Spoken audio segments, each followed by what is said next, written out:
মাত্র ৩ মাস।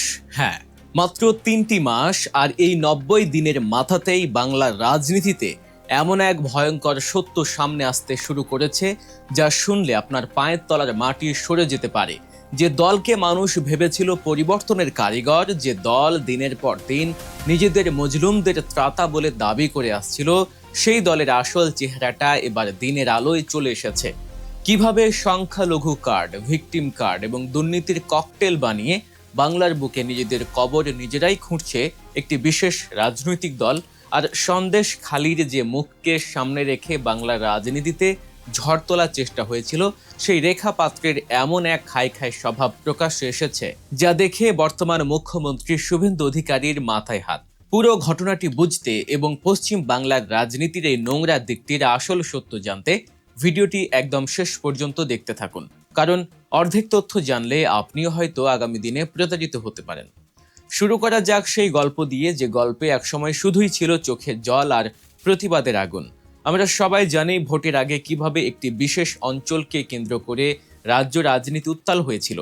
নিপীড়িত, অত্যাচারিত মজলুম মানুষের পাশে দাঁড়ানোর প্রতিশ্রুতি দিয়ে তাদের অধিকার ছিনিয়ে আনার কথা বলে যারা ভোট ময়দানে নেমেছিল, তাদেরই এক নির্বাচিত প্রতিনিধির কীর্তি আজ গোটা রাজ্যকে স্তব্ধ করে দিয়েছে। নাম রেখা পাত্র, যিনি একদিন গরুর জন্ম সনদ দেখতে চেয়ে সোশ্যাল মিডিয়ায় ভাইরাল হয়েছিলেন, যাকে কেন্দ্র করে তৈরি হয়েছিল অজস্র মিম, যাকে সাধারণ মানুষের প্রতিনিধি হিসেবে তুলে ধরে বিজেপি ভেবেছিল তারা বাংলার বুকে এক নতুন যুগের সূচনা করবে। সেই রেখা পাত্র আজ কি করছেন? গল্পের শুরুটা হয় একটি 3তলা বাড়িকে কেন্দ্র করে। 4 বিঘা জমির উপর দাঁড়িয়ে থাকা হোটেল কেশবানন্দ প্যালেস। এর মালিক স্বামী কেশবানন্দ বন মহারাজ, একজন সন্ন্যাসী মানুষ যিনি শান্তিতে নিজের জীবন যাপন করতেন। রাজনীতি, হানাহানি বা ধর্মের নামে নোংরামি থেকে যোজন মাইল দূরে থাকা এই মানুষটির জীবনে হঠাৎ করে নেমে আসে অন্ধকার, আর সেই অন্ধকারের উপকারকে স্বয়ং রেখাপাত্র এবং তার অনুগামীরা নির্বাচনের ঠিক 1.5 মাস আগে দলের কাজের সুবিধার জন্য সেবার সুযোগ করে দেয়ায় মহানুভবতার এই সন্ন্যাসী তার বাড়িটি ব্যবহার করতে দিয়েছিলেন। ভেবেছিলেন যারা ধর্মের কথা বলে, যারা মজলুমের কথা বলে, তারা অন্তত বেইমানি করবে না। নির্বাচন মিটল, যিনি প্রার্থী ছিলেন তিনি জিতে বিধায়ক হলেন। কিন্তু তারপর থেকেই গল্পের রং বদলাতে শুরু করলো। প্রথম 2 মাস ভাড়ার টাকা ঠিকঠাক এলেও গত 3 মাস ধরে একটা কানাকড়িও পাননি ওই সন্ন্যাসী। শুধু কি তাই, বাড়ি কেনার কথা ছিল 1,25,00,000 টাকায়, কিন্তু সেই টাকা দেয়া তো দূর, এখনো সেই 4 বিঘা জমি এবং 3তলা বাড়ি আক্ষরিক অর্থেই জবরদখল করে বসে আছেন খোদ বিধায়ক এবং তার দলবল। বাড়ি ছেড়ে দেওয়ার কথা বললে জুটছে অকথ্য গালিগালাজ, অশ্রাব্য ভাষা এবং প্রাণনাশের হুমকি। এবার একটু অঙ্কের হিসেবে আসা যাক, এবার একটু মাথা খাটান। যে রেখাপাত্র তার নির্বাচনী হলফনামায় নিজের ব্যাংক ব্যালেন্স দেখিয়েছিলেন মাত্র 60 থেকে 70 হাজার টাকা, সেই তিনি হঠাৎ করে 1,25,00,000 টাকার সম্পত্তি কেনার স্বপ্ন দেখছেন কিভাবে? কোথা থেকে আসছে এই বিপুল পরিমাণ অর্থ? তাহলে কি ক্ষমতার অলিন্দে পা রাখার সাথে সাথেই দুর্নীতির দরজাগুলো হাট করে খুলে গেছে? যে মানুষটা মজলুমের প্রতীক হিসেবে, শোষিত মানুষের কণ্ঠস্বর হিসেবে বিধানসভায় পা রেখেছিলেন, মাত্র 3 মাসের মধ্যে তার এই খাই খাই স্বভাব বাংলার মানুষকে কি বার্তা দিচ্ছে?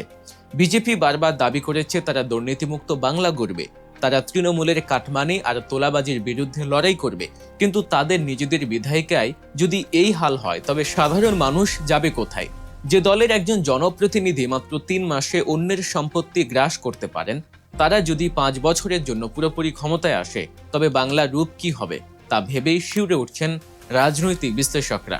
আর এই পুরো ঘটনার সব থেকে বেশি বিপাকে পড়েছেন কে জানেন? স্বয়ং শুভেন্দু অধিকারী। যে শুভেন্দু অধিকারী রেখাপাত্রকে মাস্টার স্ট্রোক হিসেবে বাংলার রাজনীতিতে প্রজেক্ট করেছিলেন, আজ সেই রেখাপাত্র তার গলার কাঁটা হয়ে দাঁড়িয়েছেন।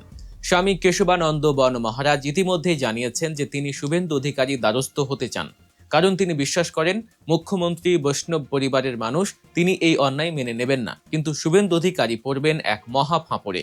তিনি যদি রেখাপাত্রের বিরুদ্ধে ব্যবস্থা নেন, তবে তাদের সাজানো সন্দেশখালী মডেল তাসের ঘরের মতো ভেঙে পড়বে। মানুষ বলবে, যাকে তোমরা দেবী বানিয়েছিলে সে তো আসলে রাক্ষসী বেরোলো। আর যদি তিনি ব্যবস্থা না নেন, তবে প্রমাণ হয়ে যাবে যে বিজেপির দুর্নীতিমুক্ত বাংলার স্লোগান আসলে ফাঁকা আওয়াজ ছাড়া আর কিছুই নয়। দুই দিক থেকেই শুভেন্দু অধিকারীর সরকার বা তার রাজনৈতিক ভবিষ্যৎ এক গভীর খাদের কিনারায় এসে দাঁড়িয়েছে। এই রেখাপাত্রদের কারণেই হয়তো আগামী দিনে শুভেন্দুর নেতৃত্বে থাকা দলের কাঠামো তছনছ হয়ে যেতে পারে। শুধু রেখা পাত্র নয়, এই দলের অন্যান্য নেতাদের দিকে তাকালেও একই দ্বিচারিতা চোখে পড়ে।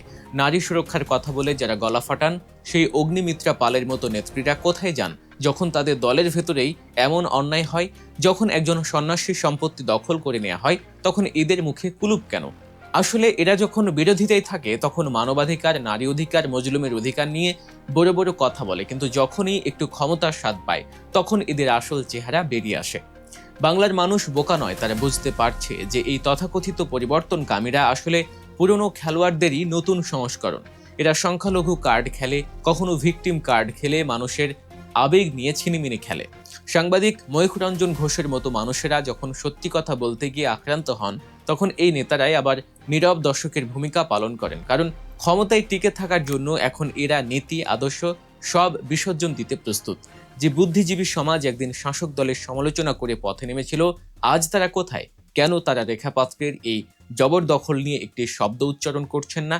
কারণ এখন ক্ষমতায় তাদের মতের সরকার না থাকলেও ক্ষমতার অলিন্দে বসে থাকা এই নতুন মুখগুলোর ভয়ে অনেকেই চুপ। কিন্তু এই নীরবতা গণতন্ত্রের জন্য কতটা ভয়ঙ্কর তা হয়তো আমরা আগামী দিনে হারে হারে টের পাবো। বিরোধী নেতা ছিঁড়েছে আমার কাপড়, আমাকে স্ত্রীহানি করেছে, আমার ডান সাইড খাম বা সাইড খামতে ধরেছে, আমার কাপড়। বাংলার রাজনীতি আজ এক অদ্ভুত মোড়ে এসে দাঁড়িয়েছে, যেখানে রক্ষকই ভক্ষকের ভূমিকায় অবতীর্ণ।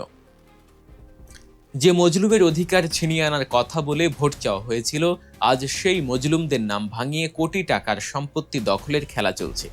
এই যে দুর্নীতির উইপোকা, যা মাত্র 3 মাসে একটা দলকে কুঁড়ে কুঁড়ে খেতে শুরু করেছে, তাকে অচিরেই বিজেপির পতন ডেকে আনবে না? শুভেন্দু অধিকারীর কপালে চিন্তার ভাঁজ কি এই ইঙ্গিতই দিচ্ছে না যে তাদের নিজেদের পাতা ফাঁদেই তারা আটকা পড়েছেন?